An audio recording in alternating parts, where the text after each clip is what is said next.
రేణుకా ధర్మేశ్వరం ఎల్లమ్మ దేవస్థానం వచ్చిన సందర్భంగా స్వాగతం పలికిన మా నాయకులకు, సర్పంచులకు అందరికీ, ముఖ్యంగా రేణుకా ఎల్లమ్మ దర్శనానికి వచ్చిన భక్తులందరికీ ముందుగా అమ్మవారికి ప్రార్థిస్తూ ఈరోజు మళ్ళా నూతన పాలక మండలి ఎన్నిక, పాలక మండలి మంచి సభ్యులు, అలాగే మన సీనియర్ మాజీ సర్పంచ్ వెంకటరెడ్డి గారిని చైర్మన్గా ఎన్నుకున్న సభ్యులకు, అలాగే సభ్యులుగా గవర్నమెంట్ వారితో నియమించబడ్డ మీ అందరికీ మంచి జరగాలని ఆ ఎల్లమ్మ ప్రార్థిస్తూ, మీరు ఈ పదవి వచ్చిందంటే ఏదో పోస్ట్ కాదు, ఈ పది పెద్ద బర్డెన్. మీరు ఈ దేవస్థానాన్ని అభివృద్ధి చేయడానికి మీకు ఒక బాధ్యత, దేవునికి సేవ చేసినట్టు లెక్క. మీరు భక్తులకు దేవునికి మధ్య అనుసంధానంగా ఉంటూ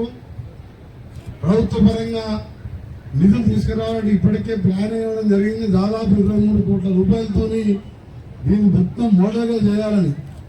నేను మినిస్టర్ కానప్పుడు ఇక్కడ రోడ్డు చూసినా, ఆడ బ్రిడ్జి చూసినా, చూస్తే నాకు బాధ అనిపించింది. వాళ్ళు పెద్ద ప్లాన్ వేసి షాపులని కూలగొట్టాలి, అది చేయాలంటే ఏం లేదు. 4 నెలలనే మొత్తం బ్రిడ్జి కట్టించి బ్రహ్మాండంగా సీసీ రోడ్ వేసి సెంట్రల్ లైట్ వేసుకుంటే మంచి కనబడుతుందా లేదా? ఇంకా ఈరోజు ఒక 23 కోట్లతో ఎస్టిమేట్ వేసినాం. ఈ గుడి ఎట్లయిందంటే నల్గొండలో ఏ ఫంక్షన్ చేద్దామన్నా ఫంక్షన్ హాల్, అక్కడ ఫంక్షన్ హాల్ అన్ని ఖాళీగా ఉంటున్నాయి. నల్గొండ ఇక్కడ ధర్మేశ్వరంలో దాదాపు 15 ఉన్నాయి function hall, 24 function hall full ఉంటున్నాయి. నల్గొండలో ఖాళీ అయిపోయిన ఫంక్షన్ హాల్. మళ్ళా దీన్ని నేను ఏం చేసినంటే దేవస్థానం డెవలప్ చేస్తున్నాం. గతంలో కళ్యాణ మండపం కూడా నేనే మన సొంత డబ్బులతో కట్టించాం. ఇక్కడ సర్పంచ్గా వెంకరెడ్డి గారు ఉన్నప్పుడే వాటర్ ట్యాంక్ కట్టించినాం.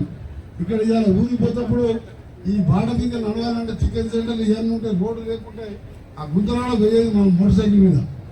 ఇవన్నీ ఫంక్షన్ హాల్ గడవాలి, తిరగాలంటే టైం పడుతుందని చెప్పి ఆ మోటార్ సైకిల్ ఎక్కేసి పోతే నడువులు పోయేది. అట్లా రోడ్ వేసుకున్నాం. ఇవన్నీ కాదు, నల్గొండకి వెళ్ళి ధర్మేశ్వరం రావాలంటే నేను ఇప్పుడు చూసుకుంటూ వస్తా. ఎప్పుడు ఒక 10-15 దగ్గర ఇట్లా టర్నింగ్ ఉంటాయి. ఎప్పుడు ఏ యాక్సిడెంట్ ఏదో తెలియదు.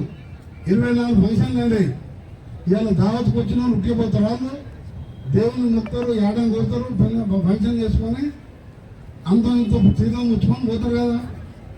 ఎట్టి పరిస్థితుల ఈ రోడ్డును మోడల్ చేయాలని కేంద్ర ప్రభుత్వం సిఆర్ఎఫ్ నిధులు, రాష్ట్ర ప్రభుత్వం నిధులు కాదు,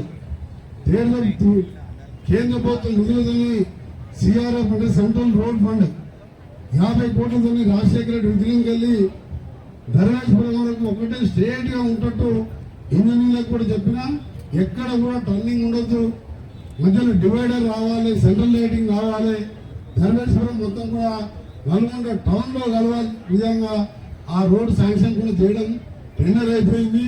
చెట్లు కూడా కొట్టడం జరిగింది.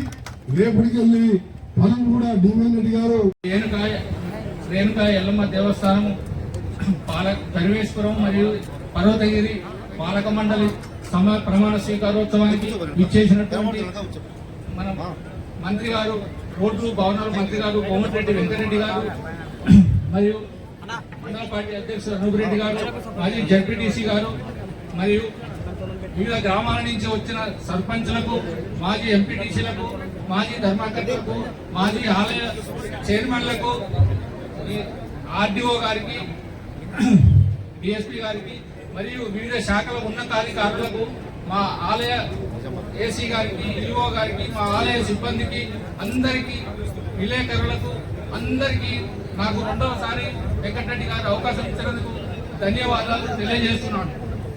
ఇంకో విషయం, ఇప్పుడు మన గుడి మన కోమటిరెడ్డి వెంకటరెడ్డి గారి ఆశీస్సులతోటి 10 కోట్ల రూపాయల బడ్జెట్ పెడితే 5 కోట్లకు ఆల్రెడీ పర్మిషన్ వచ్చింది. ఇంకొక 5 కోట్లు ఆమోదం కోసం పంపినాము. అది కూడా అవుతుంది.